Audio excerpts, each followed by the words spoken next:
Bonjour Franck Madvon. Bonjour Simon, bonjour à tous. C'est la guerre des mots entre Donald Trump et Volodymyr Zelensky. Le président américain a d'abord engagé des discussions avec la Russie, sans l'Ukraine. Désormais, il adopte le narratif russe. Depuis l'élection de Trump, les Ukrainiens avaient une stratégie, ne surtout pas fâcher le président républicain.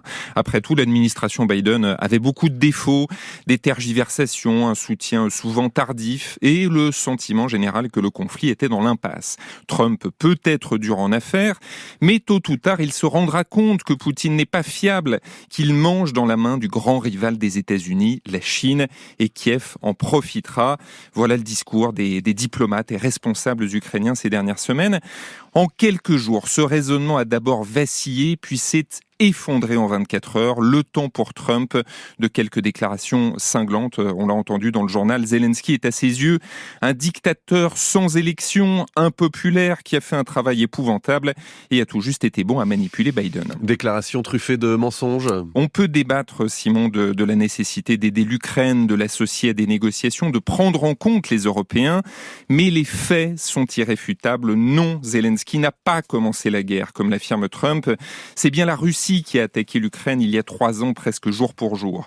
Non, la cote de popularité de Zelensky dans son pays n'est pas de 4%, elle dépasse 50% dans la plupart des enquêtes d'opinion, même si, c'est vrai, le président ukrainien aurait dû finir son mandat au printemps dernier. Mais comment organiser un scrutin dans un pays en guerre ? Non, Washington n'a pas donné 350 milliards de dollars à l'Ukraine en 3 ans. C'est au mieux la moitié, voire le tiers, et à peu près autant que l'Europe. Comment répond Zelensky ? Pour lui, Trump vit dans un espace de désinformation russe.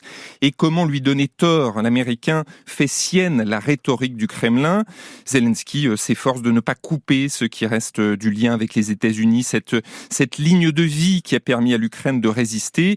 Il espère un travail constructif avec l'émissaire de Trump, Keith Kellogg, qu'il reçoit aujourd'hui, et prend pour cible la Russie. Il invite le monde entier à choisir être avec Poutine ou être avec la paix. Poutine, lui, savoure cette victoire sans combattre. Il se félicite de l'atmosphère très amicale des discussions de Riyad avec les Américains et se réjouit de revoir bientôt celui qu'il appelle Donald. Et l'Europe ? Elle proteste dans la cacophonie comme souvent.